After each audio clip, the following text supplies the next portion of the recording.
So we're recording? We're recording. Cool. George, thanks for coming in today. Appreciate having you. If you could just start off by introducing yourself, giving us a little background about who you are, what you do, that would be great. Sure. My name is Georg and I'm the CEO and co-founder of 53. It's a new startup here in New York City and Seattle, and we build tools for mobile creation, which is tools for people who want to create on the go. Awesome. I'm just curious for my own sort of edification. What's an example of something that someone could build with with your platform or your tools? Well, in brief, I mean, it's really a combination of we're building like an application. It's a digital notebook plus a really high quality digital pen, and those two together will allow you just to record ideas, write freely on tablets, anywhere we might be, on the plane, in a coffee shop, or anywhere else. So it's sort of like an interest in instant translation or it's just a natural tool for free-form thinking. Right? Okay. If anywhere where you see people use a legal pad today, or like a Moleskine notebook, that's where we could, where our tools will come into play. Awesome, very cool. Maybe to start there a little bit, along those same lines of creation and sort of working on the go. I'm just kind of curious. Within one of the areas that we're sort of exploring is this notion of what people have the ability to do now, sort of on the fly, whether that's, to your point, on the plane, in the vehicle, et cetera, et cetera. And I'm wondering what you see sort of happening within that space in terms of this sort of on-the-go multitasking. Yeah, I mean, they're really, when you look at, in particular, the change that has been driven from technology over the last few years, I mean, there are two major trends, right, that have transformed the way we live, move, and even communicate, right? And that's the trends of mobile technologies and connectivity, right? It's those two things together that have untethered people from the desk. And it's been a promise that has been in the works for many years, but it's hitting really big time with like 3G, 4G connectivity that is broadly available, and people have become dependent and reliable on it. I mean, when you look at like younger generation are spending way more today on data plans than on their TV channel, right? So it's a clear data point where people's priorities sit. It's about connectivity. And it's also like how people even work together through connected technologies. I'll share this anecdote. About 3-4 years ago, I gave some of my students a standard assignment at class at the University of Washington. And the assignment was to go do a research assignment, and their first instinct was to create a website, a blog, to work together. Right? Think even about 5-10 years prior, like this would not have happened. That would have been called plagiarism or cheating. Today, that's the first instinct for a lot of students, right? To just work together, connect your brains, right? And that's like a massive change that's happening on the connectivity side. And you see this now, in more haphazard technologies such as a Foursquare, where there's swarm behavior that comes from that, or more direct mechanism. When you look at a Tumblr site where people around common interests form groups together, right? So this is a really, really powerful mechanism. So this is connectivity, and we really, you see it. It's a new skill. It's a new skill the human race is really developing. And then mobility is one of the things that really allows us to get untethered from the desk. You don't have to lug around laptops, heavy technologies. You can have like these super powerful devices with you at all times. iPhone is a great example, tablets. But there are other areas when you start looking at these mobile technologies that just provide you now to provide you access to information. But more importantly, also that just the ability to now manipulate information on the fly. When you think about your digital camera that now can edit images, or that can also record a video, you can just snip that together, so you can actually do more. You don't have to be tethered to a desk, which puts you back out into the world where people want to be. Right, the world of people, inspiration, places, right, where you can learn new things and be inspired, and that's something that the new range of mobile technology has allowed you to do. I mean, people don't want to be boxed in their office all day. I mean, you go there to think by yourself and to work by yourself. Right. Inspiration. I mean, the reason why we all live is to connect with others, and so that's where the mobile technologies come into play because they allow you to do that. Awesome. Well, there's a lot of good stuff I want to sort of touch on a little bit within that. One of the things, obviously, if sort of connectivity is becoming, I suppose, the expectation and the sort of entry point now. Within that, you mentioned Foursquare, this sort of idea of people being able to sort of get in touch on the fly with one another to help make decisions about the things that, so you sort of have this, I suppose, well, there's two, I guess maybe the first thing is this sort of notion of like recommendations and the sort of ability to tap into the social stream. And I wonder if you could talk a little bit about, what sort of interesting things you see happening in that space. Yeah, around recommendations. Yeah. Yeah, so there's, I think it's interesting actually where it's recommendations come from that are more dedicated, right? That's what I'm seeing. What I mean by dedicated is where people actually have to put their name associated to it. For example, like Airbnb, which is a travel site, allows hosts to create guest books specifically for a property and everything that's relevant to them, say in walking distance or visiting distance, right? I mean, how wonderful is this, right? There's now a specific property you can rent and a guidebook that comes with it, right? And so this is a really interesting source of information because it partially advertises that very specific point of interest and everything that's around it. And there's a name associated to it. It's a service, it's a person that's now able to speak about that neighborhood. Smaller startup called Urban Tag is also looking at specifically that notion of like, well, what does it mean when you put together almost like a guidebook for your neighborhood? Now this is, you can contrast that to like more established players like Yelp or NavTech or Google Maps or Google Local products, right, where they try to aggregate those recommendations at a large scale. It becomes really relevant once you have that, so you can have your local expert all of a sudden pop up, right? So you're seeing a crop of those types of service providers now appear. And I think this is interesting in the way that it's something that someone actively maintains, and you can actually get to know that one specific person rather than like 100 people on Yelp that may have checked in with that place. So that's something that I find is really interesting, and we really haven't broken through that. But for me this was eye-opening because so I live in my neighborhood. I actually found a new place even though I lived there, but it was because of there's actually more specific guidebooks that I was able to learn more around that. So that's interesting that you're getting even like almost hyper local in that sense in different spaces. So that's been an interesting new discovery for me. I guess within that, one of the things that I'm curious about, you obviously mentioned, number one, there's that whole sort of notion of locality, and I suppose especially within travel, there's this desire to have that sort of deeper connection to a place, and then I guess the sort of notion of being able to sort of filter and connect to the right person at the right time, I suppose. So maybe to touch on that a little bit, I guess we've been seeing some of these like location-based Q&A services popping up, where you don't necessarily aren't just getting to your point, like somebody who's checked in there before, but maybe they're there or they just left the location. And I'm curious, what you see happening there. Is this something that is only going to get more prevalent, perhaps? Yeah, I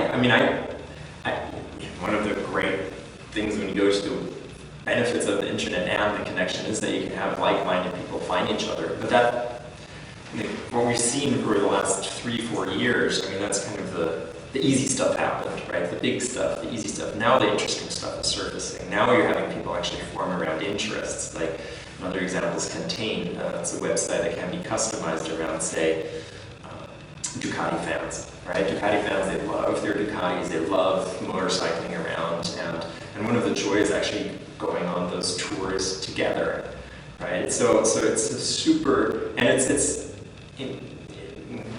you have a Ducati, I mean, I don't, I might not be able to relate to you, and it's a specific audience, but once they get together, especially around, a brand, I mean, they love being part of that and sharing that experience. It's not something that is ever going to surface on a Yelp or somewhere else, but for them to like find tours and sort of reinvent the weekend traveling club, and they're able now to do this contained in those various sites. So that's a really interesting part where I think you want to have, it's just broadly open. Like the signal to noise ratio is not good. You need you need to make it a little bit hard. You need to make sure that people are committed, right? That there's just enough friction that the people that really are excited about this make it into the service. And that's what you're seeing now, right? It's kind of where people are done with the generic blah, blah, blah, vanilla stuff, right? Yes, people know that Pastis is a good place in New York City, right? Because 1,000 people have checked in, right? But what if you want a really good French croissant? Where do you go for that, right? And so that's kind of, and if that's your passion, you'll find your small group, right? And that's kind of where I think we're getting more sophisticated around that, and also being able to parse and read that information. Interesting. So there's this shift that's happening towards like hyper segmentation or like really sort of niche, interests, or just the ability to sort of drill down much easier. There's that. There's people themselves, right? They can find their own interests. I mean, there's people. I mean, just talking to my mind, I was thinking about like a lot of people Occupy Wall Street. I mean, this is a group of these people came together around a set of interests first, and they were able to organize and self-organize using a lot of a lot of online sites like Tumblr and areas where they were able to find their information. But now this spread, and you can even now check it out on Facebook. But I also think a lot of brands are getting much more savvy around understanding who is their community, and they're just getting much better at catering their community or constituency. Right? So that I think is one area, right? So brands still have the function of being like signifiers, putting out a certain message who they're about, and I think some of the most successful brands have had a strong point of view around that. When you look at, now in this case, examples would be like the Nike Pro sites. A lot of their Nike Pro sites around running, they don't even advertise that stuff, right? I mean, but they bring together some of the best runners in a certain community, and they exchange travel routes or running routes, and they're able to test products amongst those areas. And they're invitation-only sites, and it's a very high-value experience for everyone involved, for the brand, but also for the runners in this case. So I would say there is, you're going to see the spectrum, but it is around that really tailoring and catering to a specific audience where I see a lot of power and utility. Cool. To shift gears a little bit, to go back into the sort of realm of sort of mobile technology. I'm curious right now. I mean, obviously, to your point, as the tools are getting more sophisticated, you're able to sort of do more from these devices, and maybe as we think about maybe specifically within the context of a vehicle. What do you? I wonder if you have any thoughts about how that sort of technology fits within that ecosystem, and what are the challenges or the sort of things that are going to be necessary either as a passenger or a driver or what have you. Yeah. So here's my take on this is, this comes now from the point of view of a product maker, and when I look at many in-car experiences, many of them are just horrendously broken. Right, they're pathetic. I mean, I don't know. I mean, it's when I look at the Ford. I think what was the last car? Was it like a Ford hybrid rental car experience? Trying to like sync my Bluetooth with the in-car set. The user interfaces were not graceful. I mean, they're shit. They're just complete crap. They're just. And I think when I look at it, the reason is that the interface barrier between the hardware and the software and the service is just completely fragmented, right? And I think there's just, meaning like, the mechanical design comes maybe from circa 1990s, well-established buttons from the past. The software oftentimes tries to push it forward, and then there's this thing of service that may or may not happen, right? Bringing those two things together is complicated, right? It's hard work. It requires a lot of discipline, and I think I look at how our company, like when I look at these products, I see actually different teams within these companies, right? There was the in-dash designer that did one thing, there was a software team that probably worked in another country, and the service as well, they didn't really know, but eventually they thought that was important, that got a different button at maybe the rear view mirror, right? I mean, it seems, what I see is like that organizations are fragmented, that are trying to create these products. So I think there needs to be a rethinking around how people actually make these products. You need teams where there's good understanding of the software, the hardware, and the service experience, and have teams working together. I see more organizational barriers in these interfaces that translate into user barriers. And so that's kind of where a lot of my point of frustration comes in when I try to use a lot of the in-car experiences. Is it just like a lack of sort of, it's not intuitive, or or it just doesn't, or it just sort of fails just from the get-go in terms of, it just doesn't sort of, I mean, or I suppose, I mean, obviously you're sort of, coming from a very informed perspective, but is it, I mean, are people familiar with a sort of specific set of sort of use cases, whether it's on their mobile phone or operating their TV, and they're just not translating properly into the vehicle environment? Or I think the easiest way, when you look at it, what's my friction to enter this experience? Okay, so getting a mobile phone connected to your in-dash experience. Okay, like in my rental car experiences, 8 out of 10. Like, I can't tell you that this has ever worked well. Right? I mean, it's like inconsistent support before it really works. I mean, just like I can give you an example where I'm like, oh, it just worked. Like, that experience just does not happen. So for you to actually pair your phone with your in-dash experience is a huge, huge pain. So, I mean, and that's kind of your welcoming door. It's like, oh, you're that type of person, right? Really like move through the threshold of indignation trying to pair your phone with the in-dash experience. And I know the reasons why. It's Bluetooth standards. People like to support different protocols, but so it gets complicated, right? And it does get complicated very quickly. But I think just nailing those basic mechanics of having an experience that just works is really, really important. So that's one part. Now, when you then look into the metaphors, right? Sort of like when I look at like sync, for example, right? Sync will take you. It tries to push the voice axis really strongly, right? But at times you need to look at the screen, right? So it's not really clear where do you want to direct your focus, and then the button metaphors are really.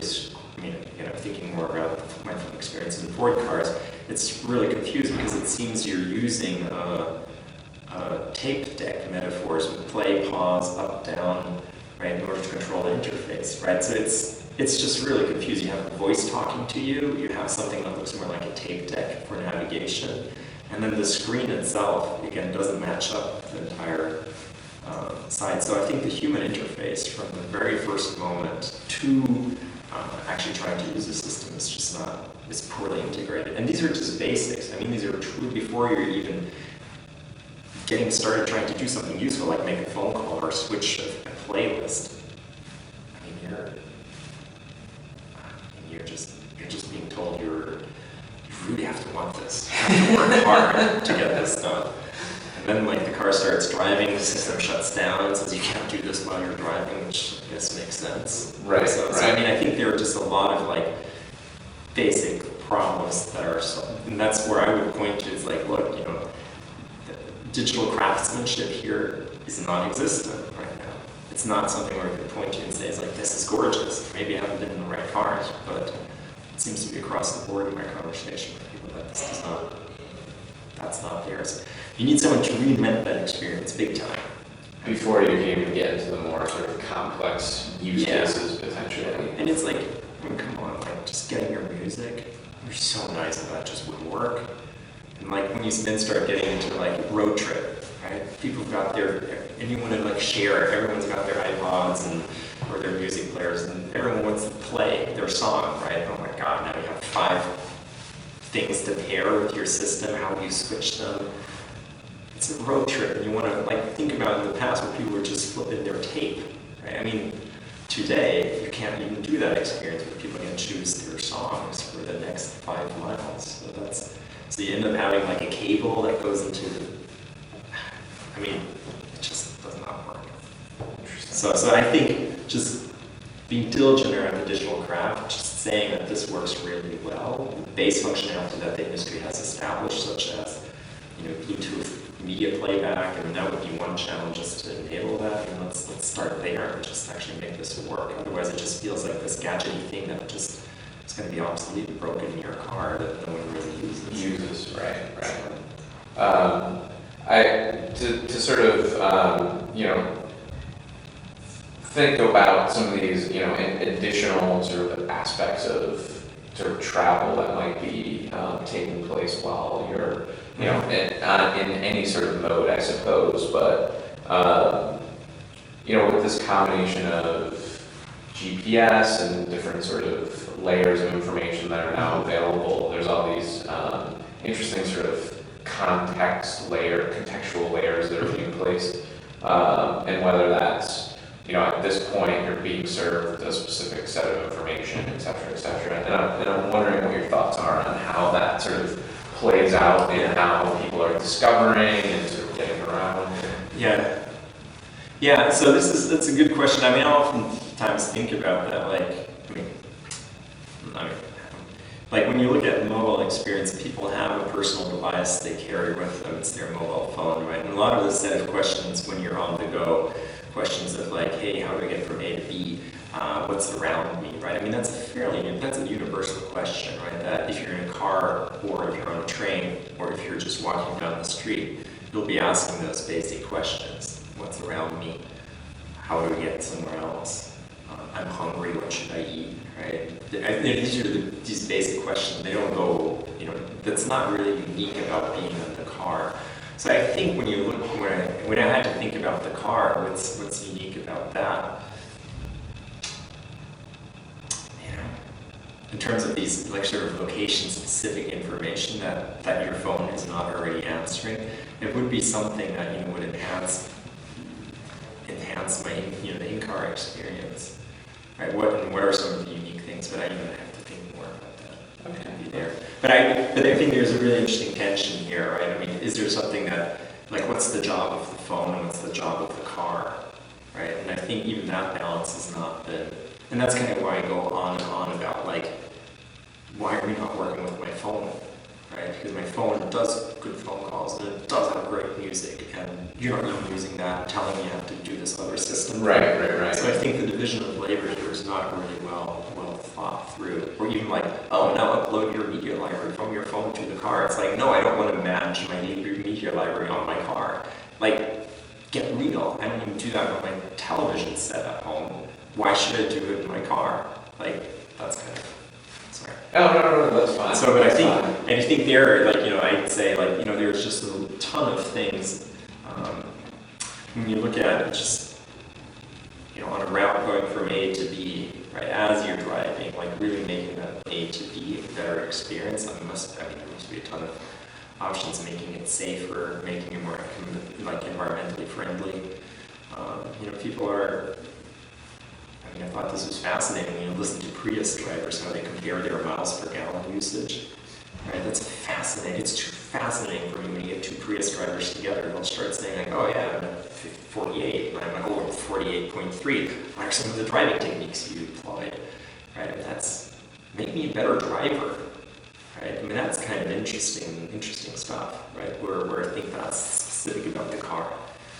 So that I think, I think again, these mechanisms have not really been explored Um, in commercial products. Right, right.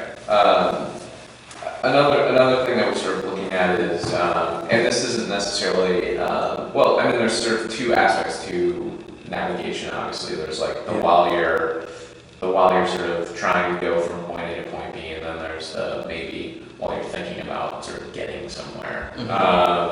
And I guess there's like to the sort of planning stages. We're seeing all these new sort of sophisticated mapping technologies take place that sort of are starting to either offer you some sort of like real-time view where you can kind of like see what's happening in a place without necessarily being there, so it's sort of like armchair, and just interesting, more sort of immersive experiences. And I'm wondering if, I don't know if mapping is something that you're interested in, or just sort of imaging in general, but if you've seen any of that, and how you feel that sort of like factors into like decision making and what have you. What type of decision for you? Well, I mean, I suppose like if you're thinking about sort of, either you're planning on heading to, you're planning a trip, and a trip more so as like going out to a restaurant, or the sort of like how that, whether this is like real-time information or with that sort of visual piece helps sort of like inform those decisions, I suppose. Yeah, well, I think the story sort of around the visual information in the maps, right? When you look at kind of the three large players there, when you look at Google, Microsoft, and Navitech, right? Which Navitech and Nokia and Microsoft now are kind of, they're together through Nokia. Like when you look at what the sort of big breakthrough has been, is that they've been able to combine geometric information about terrain, about buildings, with images, photographs, right? And so you're able to really layer very accurate geometry information now with actual in-user photographs all the way through to videos. So this is a really interesting part, because now we have a canvas to which to stick visual imagery on. Plus, it's gotten really easy for people to take pictures and to paste them into the virtual, or it's hard to say, or the real model of the real world. Examples are like when you look at the new Bing Maps experience, right, where you're able to see photosets of a specific area, or when you look at Street Slide is another thing where you can actually have a panorama view of, like in your mind, when you walk down the street, that the baker is next to the coffee shop is next to like the supermarket, right? You have that model of walking down the street, but now we actually can generate images of that specific view. Now, that's super interesting in the sense that there's now a really good framework for anchoring visual information as it would pertain to space. Right, that's new. So it used to be in contrast that you would have to maybe, you'd find photos in a file folder, or you'd find folder images like a geoshow, but now you can actually find photos on a map. So what that means is there's no temporal record of places. So it's not just how a place is today, but you can actually look at it how it was the last few years. Now in the driving context where that would be very relevant is on flow studies. Right? Meaning, like, is this road going to be congested? When am I? Maybe there's something to be said. It's like maybe there could be, like, when you look at, I'm trying to remember what that company was called. The research work was done by, I don't remember. It was a Microsoft researcher. But in any case, so this is around predicting traffic flows, and it's a really interesting set of technologies. But what if some of the traffic congestion flow technology was built into like an entire fleet of cars? Like a Ford car is smarter because it has this network knowledge. Ford drivers are smarter because they know traffic flows, or BMW drivers or Mercedes drivers. So that would be something that's really interesting, where you could now combine temporal information with the actual space, right? So that's new, right? And it can be done in a very high degree of accuracy in terms of being able to remap imagery into that space. Plus GPS data is available as well, so that's something that didn't exist before. Cool. I'm interested to know, and it's often a polarizing topic for people, but your thoughts on sort of augmented reality and how that sort of plays out in people's sort of lives. Is it too early to tell if people are really interested in these experiences, or I mean, I guess, well, maybe just start there and just get your sort of general thoughts. I mean, I guess I'm curious about, again, sort of like adding that context and giving that visual piece, and then the sort of even maybe taking that a step further and thinking about how you're sort of projecting directions onto physical environments, etc. Yeah, I think, I'll go to like this is a sci-fi quote, right? But the future's already here. It is just unevenly distributed, right? It is already here. And when you look at no one playing a video game has a problem understanding how a head-up display works or augmentation. Or when you look at fighter pilots have been doing this for a long time. Or another place where you see augmented reality that just works for people is through movie narrations and movie telling. When you think about a lot of like an augmented reality view of instant playback, right? No, I can't see that. Or bullet time in The Matrix, right? When Keanu Reeves ducks a bullet, right? No, I can't see that. But the moment you've seen those imageries, you can use it as a metaphor, and it's burned into our conscience, right? You can now all of a sudden see things in slow motion, or at least you think you can see things in slow motion, then you can tell people, oh, that was like bullet time. And that makes no sense. I mean, no, you can't see slow motion, and no, you can't do bullet time. But so what I'm saying is the people are ready for well-done augmented reality. Now the question is, have we done a good job with it? And that's now, that's like a different question. I'd say there are examples when you look at game designs that they do an incredibly good job at game mechanics. When you look at the game mechanics there, I mean, people can imagine shooting teleportation portals into walls. They have X-ray vision and they can play all sorts of things, and it works in these game environments, meaning that people have no problem locating themselves. However, these are really well done, really well done experiences. So my guess is moving that now to the real world. People have been trained, right? They've been trained through video games and through films. Now translating that to the real world, it's set the in terms of the experience, I would say always you shoot for something that's very useful, but execute incredibly well on it. Right. Do you have any thoughts on just, I don't know if you've played around with any of these sort of like real world, like Layer or Wikitude or any of these? If you have, do you have any thoughts on that experience? Like, did you find it useful, or is it just sort of too gimmicky at this point? Well, I'd say the last time I saw a true moment of delight was actually the parking camera, right? That's where people in the car said, this is so cool, right? And there was a distance measure, right? Again, like how much space you still have to go, right? That's an augmented reality application. Now, Layer and I have not seen that used in a car. I have not seen that being used in a car.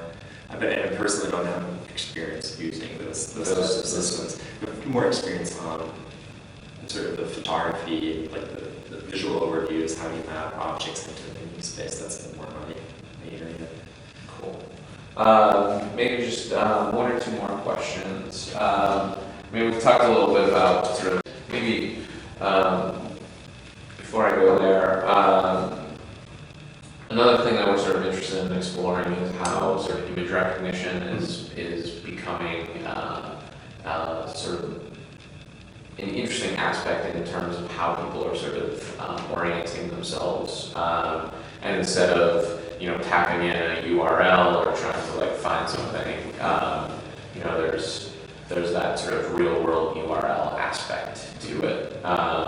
And I'm curious, you know, if you see that sort of, you know, what are some of the uses that you see for that technology as we sort of move forward? I mean, we've seen some early sort of translation apps and things of that nature, and you know, how that sort of plays out as people are sort of moving from place to place. Yeah, so you mean like QR codes, NFC, or? I mean, we can do there, or even the sort of next step where it's just sort of like, you know, holding a phone over a, you know, a particular landmark or something like that to sort of just instantly like sync that information and make it available in some way. Yeah. I mean, you know, everything from like geocaching to QR codes to tags, technologies, in fact, I would say there's an abundance of technology and choices at this point for consumers. I mean, for technology side consumers, I think the trickier part is establishing the vocabulary around it. Well, what does it really mean to scanning a QR code? What happens? Sometimes you get a coupon, sometimes you get a link, sometimes you're just checked in on Foursquare sometimes. I mean, it's not really clear what's about to happen. So the same thing happens, say, you know, you scan like a barcode in of a product, doesn't mean you're about to do a price comparison shopping, or you're going to learn more about the product history. So it's the, what does that really mean? That part has not been really well addressed. I think, you know, there are areas where like specific applications have done a good job communicating that point. Actually, barcode scanning is a good example where you can do, you're in a supermarket, you scan a barcode, it'll tell you if it's cheaper somewhere else, right? That's a scenario that you know, I've seen people actually do and use, whereas others, I think with QR codes, it's not. I've seen lots of them around, but I don't see people heavily using them because I think of that murkiness of, well, what's really going to happen. Right. So that's I think, I mean, you know, it's been there, it's been around, but it's I'm not sure exactly where that's going. So I mean, it makes sense that there still needs to be some sort of education around the consumer, and to your point, like if you're unsure of what the final outcome is going to be, maybe try a couple times, and if it's not a good experience, then you know, it sort of you don't sort of go there again, I suppose. So just maybe the last question is just to sort of get back to this idea of community a bit, and thinking about just sort of a couple things around people's ability to sort of connect in real time now. And you know, obviously there's this growth in sharing communities, whether that's car sharing, you know, bike sharing, et cetera, and we're even seeing some of this like pop up in the sort of, you know, with new applications around even like parking and things like that. You know, you talked a little bit about that sort of, you know, being able to connect to these communities, and I wonder if you see that sort of that comfort level and that behavior sort of growing amongst individuals to sort of like, you know, accomplish these things or share or what have you. Yes. Yeah, I mean, what I've seen time and time again, if you can demonstrate a clear link between the data you collect, right, even at aggregate, and what it does for you or how it's put out, like, people are fine with it, especially because it's so easy to share data online, right? I'll give a couple of examples, like OkCupid. It's a dating site. They've done a fantastic job summarizing what people are looking for online in their profiles, and have used that as a way of sharing the statistics around dating communities. There's another site which I thought, I was surprised that people even use this stuff, which was, I think it's called Bubble, right? So this is a financial software that's backed by Citigroup, where people openly share their credit card statements. Right now, that information has been translated into, so people have taken that now. You can get accurate numbers. What's the cost of an average meal within a certain restaurant? Right? It's a brilliant use of an aggregate. Like rather than saying like, well, a meal should cost $20 or $30 there. Well, look at people's credit card statements and what's the average credit card bill like for a meal at this and that restaurant, right? So again, there's a high value set of information that comes out to sharing information. I would say that I'm surprised by the willingness, the threshold or the willingness for people to share that information goes down. It seems to be going down and down and down. But at the same time, I would say that the value people get in return, that seems to be going up and up. So I'm not sure which is rising and what's falling, but it seems to me that the winning formula there is do something highly useful for people, and they'll share that information. Useful, for example, is like, who are similar people commuting at a similar time doing the same distance, right? For large cities, that information is opaque today. I think that would be very interesting for a transportation company to know. It's like even like tracking your subway check-ins, hand off to optimizing time flows. Again, that type of information this should be really interesting. And why is that not surfaced somewhere? Like especially because commuting isn't a fun activity, so let's make it less painful for everyone involved. So I think there are a lot of opportunities to use data, and then the key here is display it visually in a beautiful way so people can understand what's happening, right? Where they feel, okay, I got something in return for me sharing my information.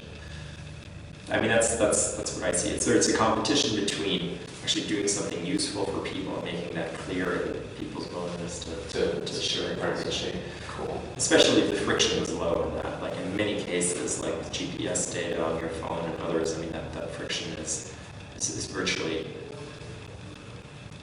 not there. Like when I look at running maps, like when I go run with a Nike Plus application, right, it tracks my runs.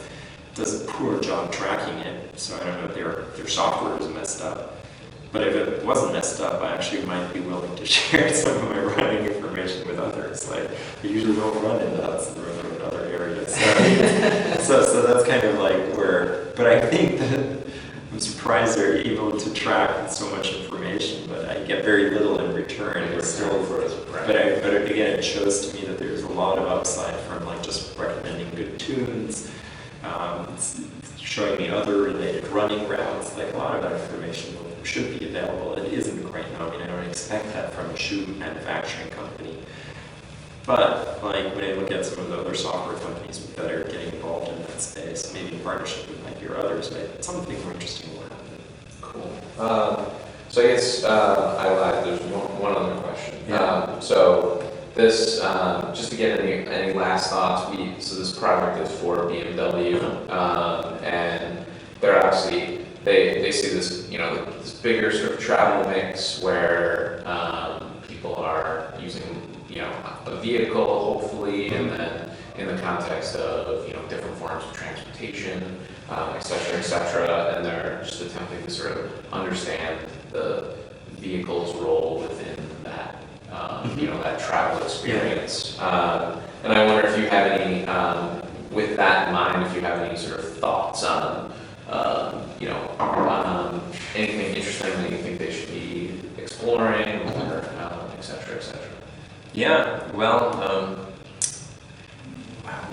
with my family, we're a family of BMW drivers, so that certainly is of interest, right? And I think, like when you look at BMW, the cars, like they're beautifully made, they're beautiful experience. So when it comes to the actual craft of interfaces, I don't see that same level of digital craft. I don't see the same level of digital craftsmanship that goes into the making of that car, right? So, and they've done the iDrive, they've experimented and tried, but it almost seems to me that a lot of the feedback loops, the way how lights work, the way how the volume can accelerate and decelerate, right? I mean, they've figured out in certain areas, right, how that makes the driving experience more pleasurable, but not when it comes to like maps or voices or navigation or even getting your media into the system. Simple stuff like, I think my brother drives a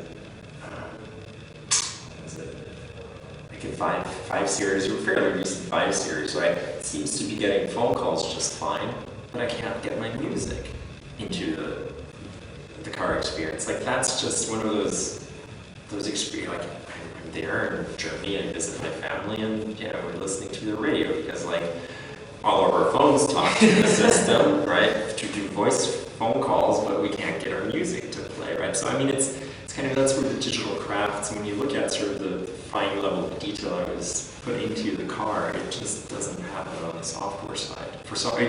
To me, as a software maker, I don't see that level of finish there.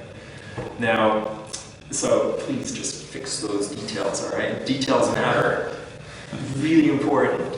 But I would say there's a whole level of just looking at, I think there's the craftsmanship that went into making of the car and really looking at the overall, like, I think there's a lot of making the utility beautiful, right? It's something that BMW can do really well. Meaning the sound should be spectacular, music should be there, even like, having the car just be smart and aware of congestions, traffic jams, that type of flow, and even feeling part of a BMW community, that that you're aspiring to something higher, not just being traffic, but actually being part of removing traffic from the road. Now that would be like a really interesting way. How could the car be driven less, right? I mean, can my car help me answer those types of questions? I think that would be a really interesting thing I think with BMW to find out. Other than that, when I look at some of the other initiatives around, when I start seeing the functionality move into the car, I would be cautious. It needs to be done on a car versus it should be done on a phone, right? That's just kind of one of those divisions of labor that I'd have very hard, take a really, really hard look at, right? Because my sense is, there's a ton of stuff that even about the car you could do on your phone beforehand, like program your car's route, program the car's route, like that navigation system. Why make it so complicated? Why can't I send an email to my car with the Google Maps information already in it? I mean, give my car an email address and they're part of my sharing network. So rather than me having to say A, B, B, left, up, down, I already looked up, did my route planning somewhere else. Right. Come meet me halfway. Don't make me, scroll, next street, can't find it back. I mean, those interfaces are just not as good as those on the phone. So see how you can accommodate, the work people have already done. Cool. All right, that's great. Thanks very much, George. Appreciate it.